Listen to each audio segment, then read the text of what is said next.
Добрый день, дорогие друзья, меня зовут Максим Блинов, я ижевский историк, экскурсовод, руководитель культурно-исторического клуба «Антей». Совместно с Национальной библиотекой Удмуртской республики мы делаем цикл роликов, посвященных домам Ижевска. И сегодня мы расскажем вам про дом номер 9 по улице Ленина.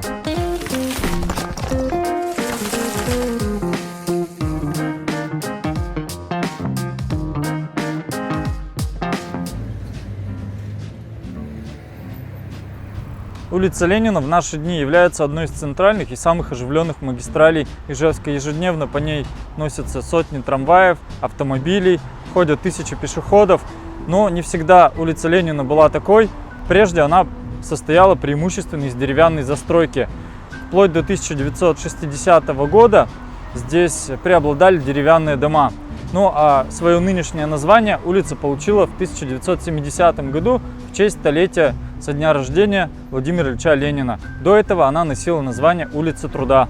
Одним из первых шагов на пути реконструкции этой улицы стало появление первых крупнопанельных домов. Одним из них стал дом номер 9 по улице Ленина.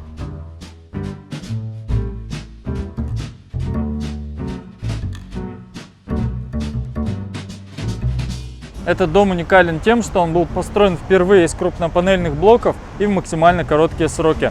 Вот что пишет про этот дом ижевский краевед Борис Семенович Вихарев в книге «Ижевск».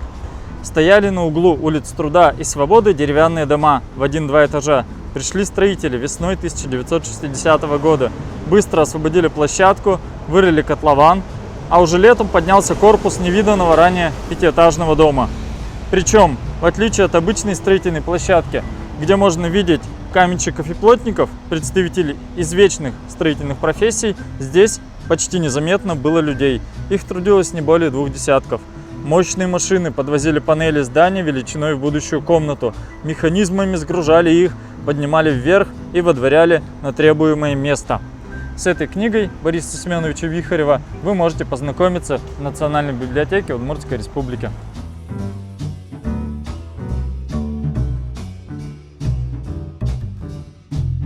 Появление подобных домов по всей стране видоизменило архитектурный и градостроительный облик городов. Во-первых, подобные дома решили жилищную проблему, жилищный вопрос в нашей стране. Появление собственных домов, когда люди переезжали из временного жилья, а также из коммуналок, очень сильно повлияло на их быт. Во-первых, у каждой семьи появилась собственная кухня, отдельный санузел, ванна, централизованное отопление, газ и многие другие удобства, которыми люди пользуются до сих пор.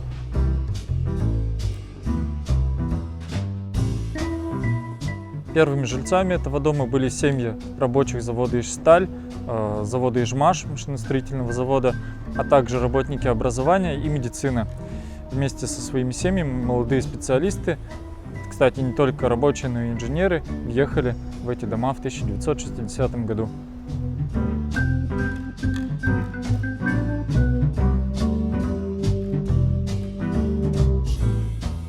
Во дворе дома до сих пор растут деревья, посаженные первыми жильцами.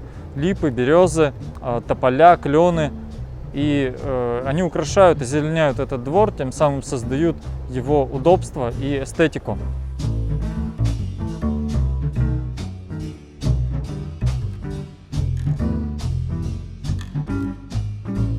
Несмотря на скромность и простоту в оформлении самого дома, а также его функциональность, элементы украшения все-таки присутствуют здесь.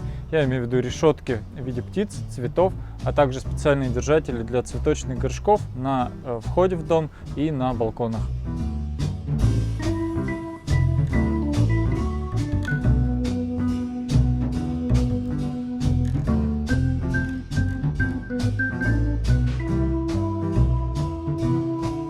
В интерьере подъезда сохранились некоторые атрибуты изначальной планировки.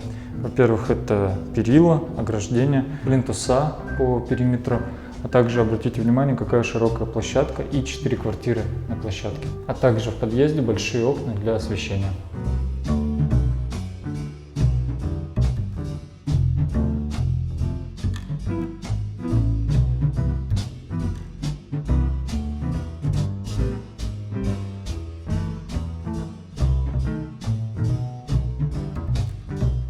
А вы знаете, почему зеленый цвет использовался в оформлении этих домов? Кстати, дом по Ленина 9 так и называют «Зеленый дом». Существует такая версия, что в годы Великой Отечественной войны было изготовлено большое количество зеленой краски, и она оставалась в стране еще до 60-х годов. Поэтому большинство домов того периода оформляли зеленой краской.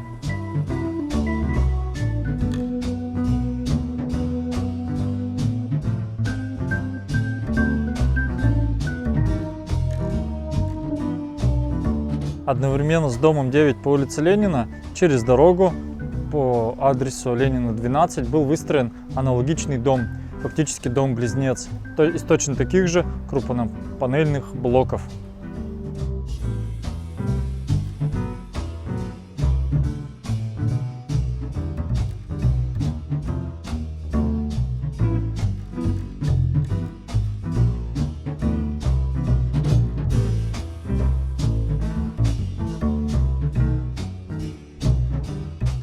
На этом все.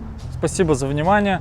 Подписывайтесь на наш канал в Instagram, а также на сообщество ВКонтакте. Следите за видеороликами в группе «Национальная библиотека Удмуртской Республики». Приходите на экскурсии Кик-Антей и до новых встреч!